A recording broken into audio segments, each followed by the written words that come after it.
It's crazy that Vitaly is still doing pranks. He's just pranking. He went from pranking like completely normal people to pranking like the worst people on earth, and then like just pranking the out of them. Is that on YouTube and everything? I know he does all the whole live stream, right? I'll see it on YouTube, but it'll be uploaded to random channels, and it'll have like 1 million views. Like I feel like I'm so out of touch. They don't care about monetizing it on YouTube at all. They're just doing it, and then they just want people to just. I think they film it on Kick and just get people to randomly clip it and just like claim it. They do the work for them. Yeah, because the money's all in just getting streaming, more people on the actual stream. Yeah, right? People are having a hard time realizing that it's real, and a lot of people think it's fake because like how bizarre it is. Like, dude, I've seen clips of that show and like the amount of comments saying it's fake, and I'm like, I can't even like.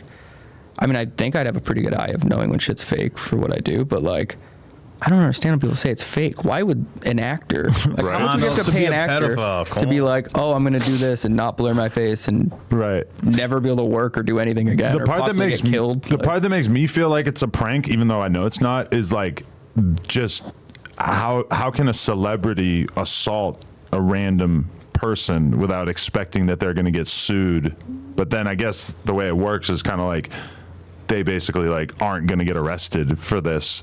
So therefore, they'll just they'll let you like shave their head. And I do think any clip I've seen, I don't know if I just like, because I'm like terrified of getting arrested and all that shit, that I'm like, I just see it and I'm like, oh, this looks like a lawsuit. This looks like that's exactly what I think. But then again, I guess for you to go sue someone, they're going to go analyze the whole situation. Yeah. You don't look that great in that situation. Exactly. So I don't, maybe that's... But there's been clips of like this dude's just getting punched in the face. And it's like, if you get punched in the face by a rapper, you have a lawsuit on your hands. And you've already been exposed for trying to meet up with this child. How down bad can you go? You're already down. You might as well get your couple $100,000 for getting punched in the face. I don't know. There's one clip of that guy, like his head hitting the ground. That's like... That one was terrifying. God, I hate seeing like... When I saw that, I was like, oh, this is over. They're never going to do this again. And then they were back the next day. They were back the next day, I can't even watch like a street fight when I see them squaring up on concrete. I'm like, dude, this is going to go bad. Like... Listening to you say that makes me feel bad about how numb I am to seeing people die on Twitter every day. I keep hearing this. I mean, I don't use Twitter. Is it everywhere? Yesterday I saw a guy, he pulled his motorcycle in front of like a big ass garbage truck or some kind of vehicle, and like he's not going fast enough. The driver doesn't see him, so the driver keeps going, and he gets all caught up under the garbage truck or whatever. And you kind of see like the tire go over his head, and you kind of see like his whole brain shoot out. And like slide across like the whole And you're just having your morning coffee seeing this. And and it doesn't even like raise my blood temperature at this point. It's just kind of normal, which I feel bad about that. But that's like the new Twitter. That's the Elon Twitter. It wasn't like that before. See, I'm not on Twitter or TikTok. I don't even have them on my phone. That's why I don't look at TikTok. There's not enough death. It's like heavily censored. It's too PG. You'll like see like what looks like it's going to be a fight on TikTok, and then you know it's not probably going to be a fight, because if it was, it wouldn't be on TikTok. But on Twitter, you know this is probably going to end up in death. Is Twitter worth it? Scrolling on it? Honestly, I wouldn't if I were you. If you don't, like for me, it's like I need to be hunting down shit to talk about all the time. That's true. Yeah. But for a normal person, I would not recommend it. Yeah. There is that world of like all social media, but then you're going to be so out of touch if you are doing any kind of content or anything. Yeah. Like I know a guy who owns a bike shop, and I was talking to him the other day, and he was just like, yeah, I don't watch anything. Nothing. He's like, all I know about is what's going on with my friends, my family.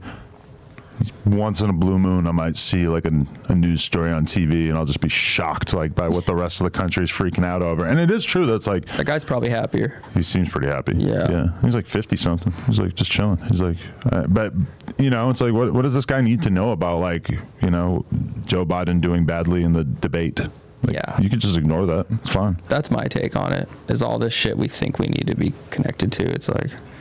We don't, because then I don't know, I had a whole point where I had to look at like how much I know about my family, my friends, my life, and I'm like, dude, my whole life, my whole mentality is about online. It's like, no wonder when I go home at night I'm depressed. It's like I'm like, you're just living in this thing, you know what I mean? I don't know if you ever feel that way. Was that starting to catch up to you around the time that you decided that you wanted to do your own thing? Like, I don't really know what's going on with my mom, but I know a lot about Summer Rae's last 3 boyfriends. Yeah, definitely. But it was even after I started my own thing. It was like, I still was like, just, I don't know. I'm still working on it to this day. I just want to like I want to care just as much about everything that's just like in my life, or like, but I guess at the time it was so hard to make even friends or care about what a friend or a girlfriend or anyone is like their biggest thing of their day, their biggest like, oh, like Wendy at work said this, and you're like, dude, I just like lost 600 grand.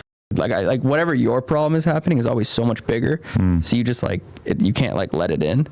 But I've learned that like you have to just like be a friend to people, or I don't know, you have to care about little things to actually have another life outside of the crazy life we all live, you know? And in a way, like in terms of doing a brand, part of you wants to be totally cut off from what everybody else is doing with their brands and shit. Yeah. Because you want to be able to just be creative and weird and unique.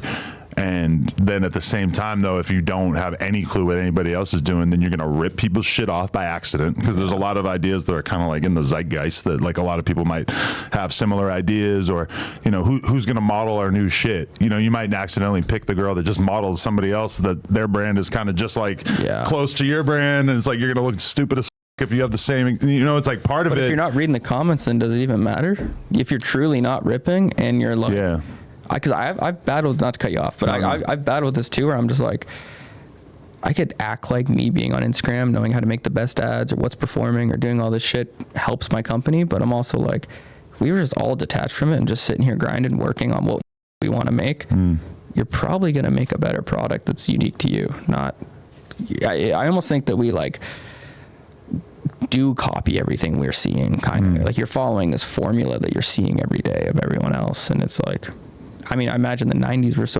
different that way. Like you sat in a room with the people you're working with and you like just made shit, you know what I mean? Like, and there's people doing dope shit on the other side of the country and you just don't really know. It's like, how many brands are you really going to be tuned into when it's that difficult to get access to that information? Or like, you could be like the guy, like looking back on it now, you could be the guy who had like subscriptions to a couple of cool magazines, like underground like magazines that were focused on style and fashion and like underground brands and stuff, and you could have had so much more knowledge right there than 99% of the people that are trying to be into the same shit that you're into.